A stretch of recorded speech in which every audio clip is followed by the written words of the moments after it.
তোমারে জীবনে দেখতে পারি না রে আল্লাহ,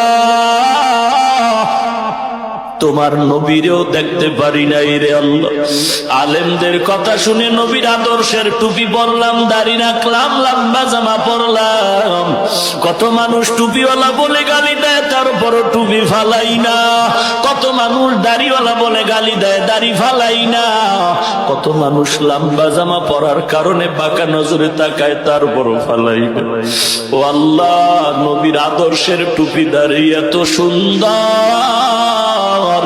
না জানি আমার নবীজি কত সুন্দর।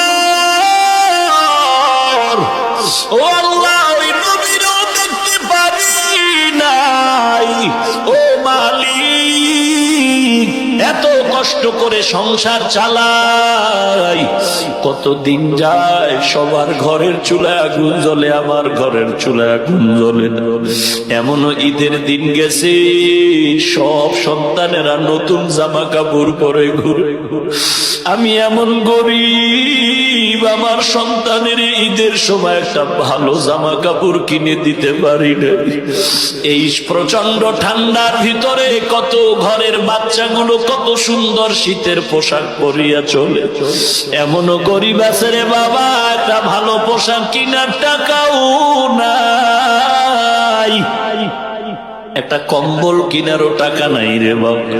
এই বান্দাগুলো তারপরও মন বেজার করে না, আলহামদুলিল্লাহ বলে জিকিরে বসে যায়, তসবিহ পড়ে, আল্লাহর মহব্বত।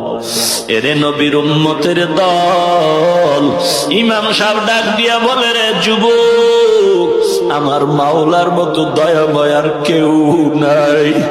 আমার আল্লাহরে তুই মহব্বত করিয়া যদি ডাক দাও,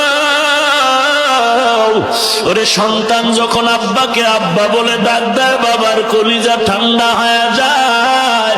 সন্তান যখন মাকে মা বলে ডাকে, মায়ের কলিজা ঠান্ডা হয়ে যায়। এরে নবীর উম্মতের দল, আমি আল্লাহর তো ছেলে নাই মেয়ে নাই যে আব্বা বলে ডাকবে। আল্লাহ বলেন, ওরে আল্লাহর গোলাম, তুই যখন আব্বাকে আব্বা বলে ডাকো, আম্মাকে আম্মা বলে ডাক দাও, আমি তোর জীব জবানের দিকে তাকায়া থাকি। তুই আব্বা কয়ে ডাকো, মা কয়ে ডাকো, কোনো বাধা নাই।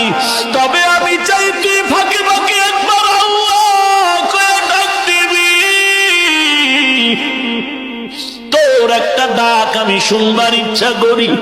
ওরে তোর ডাকে যদি মায়ের কলিজা ঠান্ডা হয়, বাবার কলিজা ঠান্ডা হয়, ওই তোর মা বাবার থেকে আমি আল্লাহর মায়া কি কম? আমি আল্লাহর মায়া মোটেও কম নাই।